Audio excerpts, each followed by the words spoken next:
What's up, y'all? It's Ty. In this video today, we're going to be going over looking at our top 10 Diamond Wild Gem cards in NBA 2K26 MyTEAM. Now, I do know Wild Gems are super rare, but as weeks go on, these cards should get more and more common. And if you look at all of the Diamond Wild Gems, you guys can go to 2K database specifically and go to search by Diamond or Wild Gems, I should say. And you're gonna see all of them pop up. So search by Diamond Wild Gems. You'll see and be able to sort through each and every one of them and kind of decide which of them you like. Now, for me, how did I, dive into this a little bit further?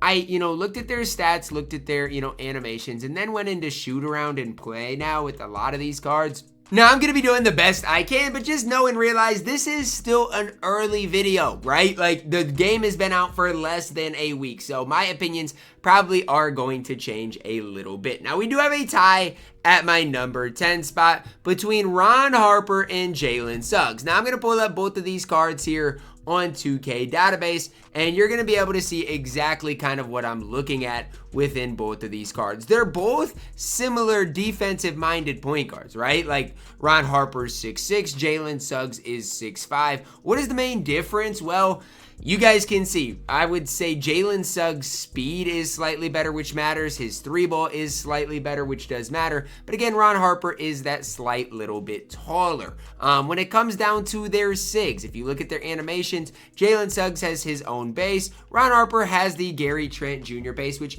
maybe in the past I didn't love. I like it this year. Suggs has that Kyrie dribble style, so if you like dribbling more, you're going to like Jalen Suggs more. If you don't care about movement, don't care about dribbling, Ron Harper is going to do just fine. I will say from shoot around, I like Ron Harper's release slightly more. So for me, I'd probably prefer Ron Harper by the slightest margins, but that's not me saying you guys will. Again, I do think it's close. I do think it's preference-based, but at the end of the day, I do think both of these cards do deserve a spot on the top 10. Moving into my number 9 here, we're going to plug in Derrick McKey. Now, I am a Derrick McKey stan, okay? I liked his Ami card. As you guys know, I told you guys to choose him out of the starter pack, and I'm a big fan of his diamond. Now, 2K did release that like rhythm shooting patch, and I think post-patch, Derrick McKey is even better. I think, it's super hard for me to miss with this card, which just goes to show, how valuable this card truly can be for you guys. He is 6'10 with the 7'2 wingspan. He's got an 86 three ball. He's got 86 speed. I love his hot spots from both corners, because if you think about the small forward position, I feel like more times than not, that's where they're going to be spotted up, is in that corner. Great defense all across the board. 86 interior, 93 perimeter. Great steal, and has those 5 defensive Hall of Fame badges, which are super helpful and super important. I feel like this card is one that's going to fly a little under the radar. There's probably not going to be as many people talking about him. The main reason I'm talking about him is because I loved, the starter card Derrick McKey. He was so good for me, and honestly is still playing at the time I'm recording this. So the Diamond Derrick McKey is just going to be slightly better.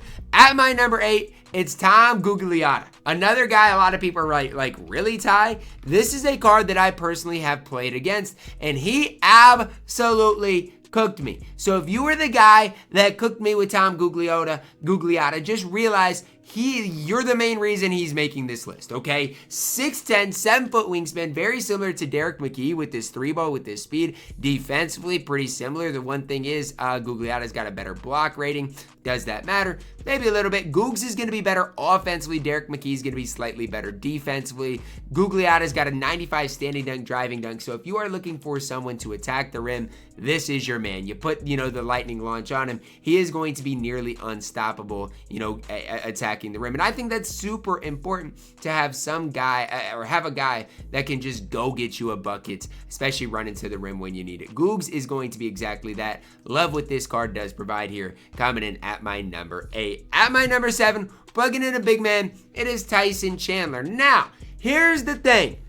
On the rookie difficulty, you can green with his 3-ball. If you give him this 3-ball, right, and you have a coach that boosts it a little more, you look at Dimer, you give him the set shot specialist, you are going to be able to green with Tyson Chandler. He's 7 foot tall, he can play the power forward position, 62 3-ball is low, but look at everything else the card does have. He's got an 87 speed. Defensive stats are incredibly good. 96 interior, 96 block. Rebounding is maxed. There is no flaws in Tyson Chandler outside of the fact that, look, his 3-ball is slightly low. If that's the flaw you want to find, guess what? I know and I agree with it. But everything else about Tyson Chandler is absolutely elite. Look at these defensive badges for Tyson Chandler. Going to be one of your best defensive players in the entire game. If you're not a fan of Tyson Chandler, I don't know what to say to you, because when I'm looking at this card, he is so elite on this game. Coming in at my number 6, we're plugging in Kirk Hinrich. I know a lot of people might be like, really, Ty? Like, I don't know if I love him. He can't dribble, he can't move, he can't do this, can't do that. But I want you guys to look a little broader for Kirk Hinrich here, okay? 6'4", hot spots from everywhere on the court. 93 3-ball, 89 speed, defensively really good, and badge-wise, the card is amazing.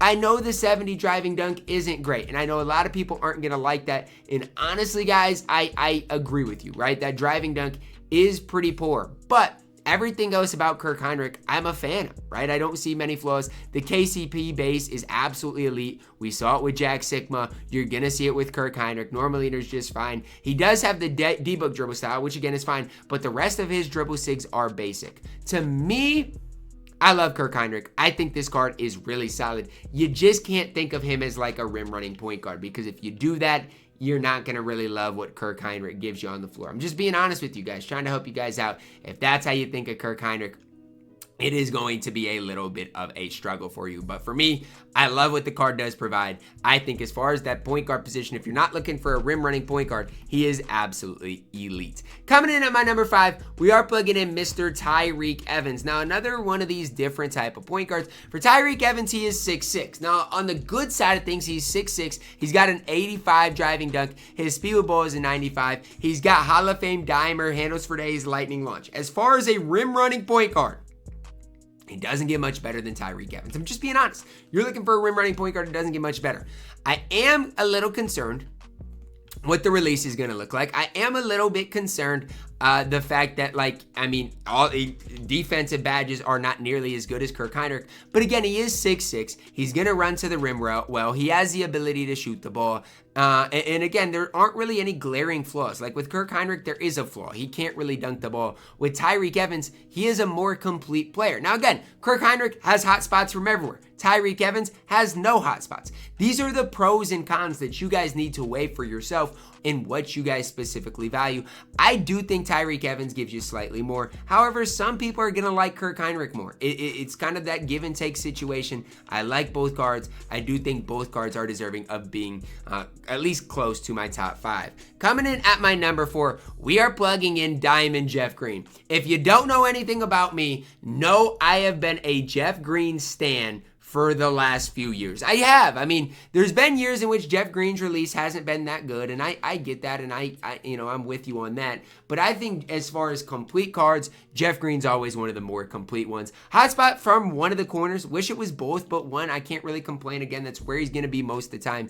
88 3-ball, 91 speed, great defense, great driving dunk. Jeff Green base is fine. Normal leaner is fine. Dribbling, obviously, you shouldn't be dribbling that much with Jeff Green anyways. I just don't see any flaws with him. Mind you, he's got 6 Hall of Famers. Those Hall of Fame badges are physical finisher, posterizer, set shot specialist, lightning launch, on-ball menace, and post lockdown.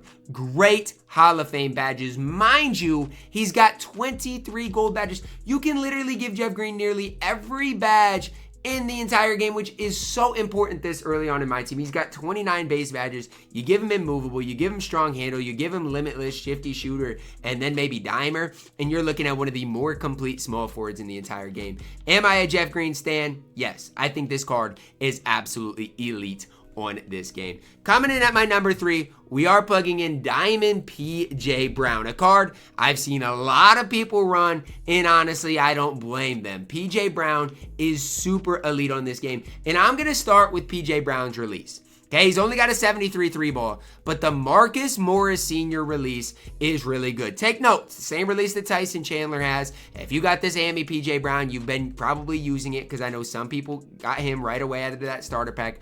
Really solid card, really solid option. Thing for me is he's 6'11", massive player build, and defensively is so good. Hall of Fame box out beast, brick wall, immovable, high flying denier, paint patroller. I wish he had the Hall of Fame rebound chaser. That is something that I'm kind of surprised he doesn't come with. But everything else about PJ Brown screams one of the best bigs in the game that can run at that power forward position. Coming in at my number 2, we're plugging in the Diamond Jack Sikma card. Now, it's kind of a weird situation because you may have you might have the pink diamond. And if you have the pink diamond, forget what I'm even saying, forget what I'm even talking about. But if you don't have the pink diamond, I'm telling you right now, do not sleep on Diamond Jack Sikma as being somebody that can help your squad out in a big time way. Hot spots from both corners, 6'11", 7'3" wingspan, 87 3 ball, 78 speed, great defense, great defensive badges. And honestly, I want you guys to compare him to the pink diamond. There is barely any difference between the pink diamond and the diamond. One of the big differences is the speed with ball. That does matter. The 3 ball goes up a little bit with the pink diamond. The speed is +2. But there's really not a whole lot of difference. Set shot specialist on Hall of Fame is really the only other difference. There's not a ton of difference between the two cards. So you guys know I love Pink Diamond Jack Sikma. So if you are not going to be able to get the Pink Diamond Jack Sikma, the Diamond Jack Sikma is 95% of them. Just a really, really, really great option for you guys at that big man position. And if you're in need of help there at that center power forward position, Jack Sikma is that man. Coming in at my number 1, in my opinion, the best Diamond Wild Gem card, it's Marcus Smart, man. A couple of reasons for this, okay? I want to start with this.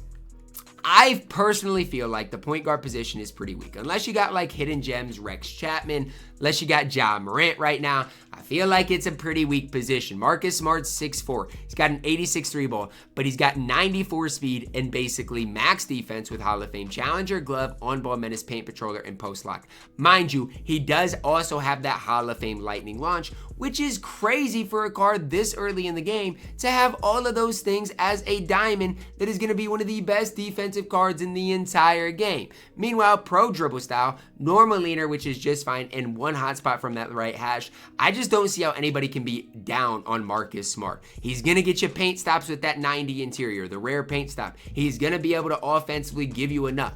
What I would do for you guys, and what I want to do is take a look at this card and compare him to this card right here in Jason Kidd's Pink Diamond. Compare their stats. I'm not saying, as an all-around card, he's for sure going to be better, but they're super close to having like the exact same stats, and that's crazy at this stage. The fact that you've got to grind your butt off for Jason Kidd. Mind you, Marcus Smart may be the better option. It's close, right? Jason Kidd has a slightly better dunk, block. Jason Kidd does have a slightly better 3 ball. But look at the driving dunk situation, guys. Marcus Smart has a 90 driving dunk. Jason Kidd is only a 75. So I do think when you are looking at things, Marcus Smart is so good, so elite on this game. And definitely a card that if you are looking for the best wild gems in the game, that has to be taken into consideration for you guys. That's going to wrap it up for our top 10 wild gems so far that I've discovered at NBA 2K25 MyTEAM. Comment, drop, like, whatever you want to do for your favorite Diamond Wild Gem. Help people in the community out,